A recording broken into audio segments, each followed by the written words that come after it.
Welcome to the History of North America. I'm Mark Vinette. During the 17th century, the city of Madrid was the political center of the Spanish monarchy and the capital of Spain. New Spain was a major seat of Spanish power and the source of its wealth. This wealth made Spain the dominant power in Europe and the envy of England, France, and the Netherlands. Spain's silver mining and crown mints created high-quality coins known as the silver peso, or Spanish dollar, that became the currency of Spanish America and a widely used global currency. Let's learn more about Madrid and its place in Spanish history with the Everything Everywhere podcast.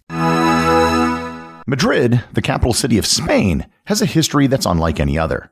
It went from nothing to being the capital of the world's largest empire, and today is one of the largest cities in Europe. Spain actually consists of many different regions, all of which have their own unique cultures, food, and even languages. If you visit one part of Spain, you will not have the same experience in a different part of Spain, whether it's the running of the bulls in Pamplona, the Fallas Festival of Valencia, or the giant tomato fight known as La Tomatina. Christmas traditions in Catalonia will not be found in the Basque Country, and the flamenco dancing of Andalusia will probably not be seen in Galicia. Madrid is located almost exactly in the center of the modern nation of Spain.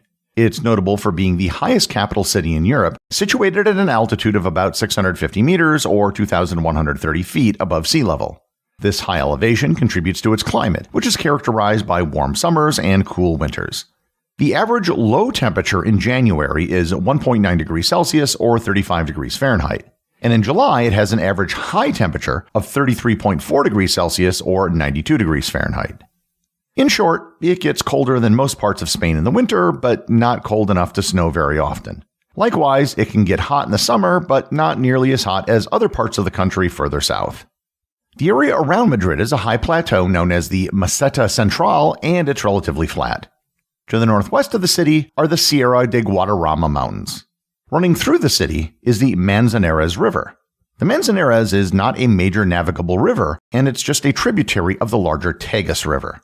So, just looking at the geography, this isn't the sort of place where you would normally expect to find a major city. It's not on a major river that was a major transportation route for goods and people, and it isn't along the coast at a location of a great natural harbor. So, the big question is, why is this the location of one of the largest cities in Europe? There's evidence of a human presence on the Meseta Central Plateau dating back to the Neolithic Age, but the presence was never in the form of a permanent population center. So, as far as we know, Madrid wasn't the location of some ancient settlement like Paris was. When the Romans conquered the Iberian Peninsula and established the various provinces of Hispania, there was no known settlement in the current location of Madrid. Likewise, after the fall of the Western Roman Empire, Visigoths entered and settled the Iberian Peninsula from northern Europe, and they didn't establish a settlement there either. The origins of Madrid date back to Spain's Islamic era. It began as a fortress constructed between the years 852 and 886 by Muhammad I, the Emir of the Emirate of Córdoba. The original fort was located along the bank of the Manzanares River. It was created to prevent locals in the region from banding together and fomenting an uprising against the emirate. The walls of the fortress, known as the Mayret, can still be seen today, and Mayret is the basis of the name for Madrid. The fortress became an important outpost on the borderlands of the Islamic Caliphate and the Christian lands to the north. By the 10th century, the fortress and the community that surrounded it had a population of about 2,000 people. The fortress was conquered in 1083 by Alfonso VI, the King of Castile, who used the fortress against the city of Toledo, which he conquered just 2 years later. The city's initial population was a mix of Muslims and Christians, but this changed over time with migrations of people from northern Spain. The city and the land surrounding it became an agricultural center, with the primary non-agricultural products being stone and leather. By the end of the 12th century, it was granted the right to appear before courts in Castile, and in the early 13th century, Alfonso VIII allowed the city to have its own municipal charter. In the early 14th century, King Ferdinand IV convened his court in Madrid for the very first time. Throughout the Middle Ages, Madrid was a good-sized city for its time, above average to be sure, but it wasn't a major city. If you were to make a list of the great cities of the Iberian Peninsula from back then, Madrid probably wouldn't have been on the list. The thing that changed the direction of the city forever took place in 1561. By this time, Spain was in the early stages of becoming a globe-spanning empire, and the ruler of Spain was King Philip II. Philip made the decision to move his court to Madrid, turning Madrid into the center of the Spanish Empire. There was no proclamation by Philip regarding the status of Madrid, but the fact was that it became the de facto capital of the kingdom because that's where the king was. The reason behind the decision to move the capital was several-fold. First, Madrid's geographical position in the center of the Iberian Peninsula made it an ideal location for administering a vast empire that stretched across Europe and the Americas. Its central location facilitated easier communications and travel to different parts of the kingdom. Second, at the time, Spain was composed of various regions with their own distinct cultures and political histories. Madrid, relatively insignificant and not aligned with any powerful regional faction, offered a neutral ground. This was important for maintaining the balance of power and avoiding favoritism amongst the different Spanish territories. And finally, Madrid, located on a high plateau, was easy to defend from coastal attacks. At the time Philip moved his court to Madrid, it was estimated that the city had a population of about 20,000 people. By the end of the 16th century, the population of the city had grown to 100,000 people. The growth of Madrid was not linear. In 1601, the population of the city crashed when King Philip III moved the capital of Spain to the city of Valladolid. It's estimated that the population of Madrid dropped by 50 to 60,000 people over a period of just 5 years. But Philip III moved the capital back to Madrid in 1606. Strangely enough, that entire episode of moving the capital may have been nothing but a massive real estate scam. The initial idea to move the capital was made by a close advisor to the king known as the Duke of Lerma. After the king made the decision to move the capital, people began moving to be near the new center of power, which had the effect of making real estate prices in Madrid plummet. The cheap buildings were purchased by the Duke, who after 5 years changed his mind and suggested to the king that they move back to Madrid. Throughout the 17th century, Madrid continued to grow, with more and more buildings being built for the nobility and the imperial government. The period beginning with Philip II and ending with Charles II in 1700 was known as the Habsburg period of Madrid, as all the Spanish rulers were members of the Habsburg dynasty. In 1700, Philip V came to power and was the first Spanish king from the House of Bourbon. In 1739, Philip V began construction on the Palacio Real de Madrid, which remains the royal palace of the Spanish monarchy today.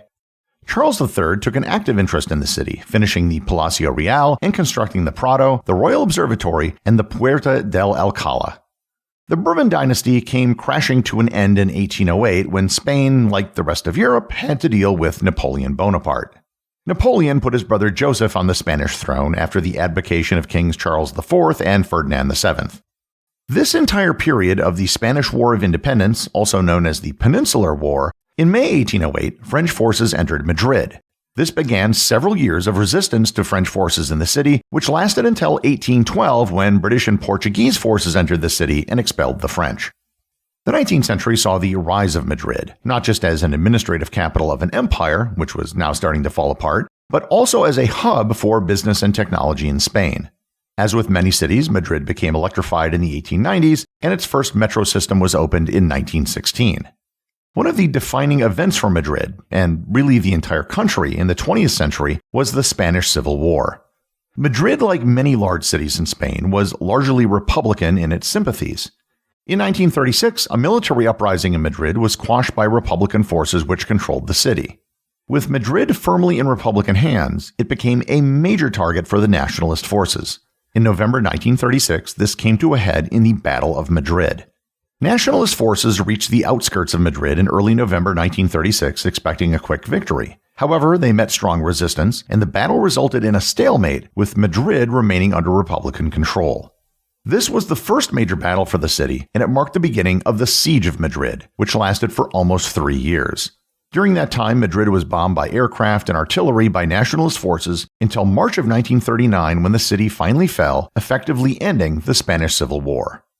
The new undisputed leader of Spain, Francisco Franco, and several of his advisors considered moving the capital from Madrid to Seville or someplace else the nationals had more sympathy with the populace. However, that never happened, and the capital remained in Madrid. The 20th century saw a dramatic rise in the population of Madrid as more and more people from rural areas began to migrate to the big city. In 1950, the population of Madrid was about 1.7 million people. In 1960, it was 2.4 million, 1970, it was 3.5 million, and in 1980, it had reached 4.3 million. Population growth in the 80s basically came to a standstill before increasing again in the 1990s. The city also began expanding its physical area by incorporating neighboring communities into Madrid itself. Today, Madrid is one of the largest cities in Europe. The population of metropolitan Madrid is approximately 7 million people, behind only Istanbul, Paris, and London. Madrid is the cultural, economic, and political center for the entire country of Spain. Madrid is home to several great museums, including two of the world's finest. The Prado, which opened in 1819, has one of the greatest collections of classical paintings from the likes of Francisco Goya, El Greco, Raphael, Rembrandt, and many others.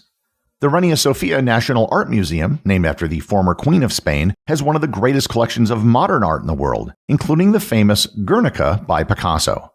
Finally, the Thyssen-Bornemisza Museum is considered part of Madrid's Golden Triangle of Art. The Plaza Mayor is the heart of Madrid, and nearby you can dine at Ernest Hemingway's favorite restaurant and the oldest continually operating restaurant in the world, Sobrina de Botín. Retiro Park is one of the largest parks in Madrid and has recently been declared a UNESCO World Heritage Site. Best of all, if you visit Madrid, you're only a few hours from everywhere else in the country because of Madrid's central location and Spain's high-speed rail network. Madrid may be one of the largest cities in the world today, and arguably the most important in Spain, but it all began with humble beginnings as a fortified outpost of the Islamic Caliphate. I'm Mark Vinet, and I hope you're enjoying the ride.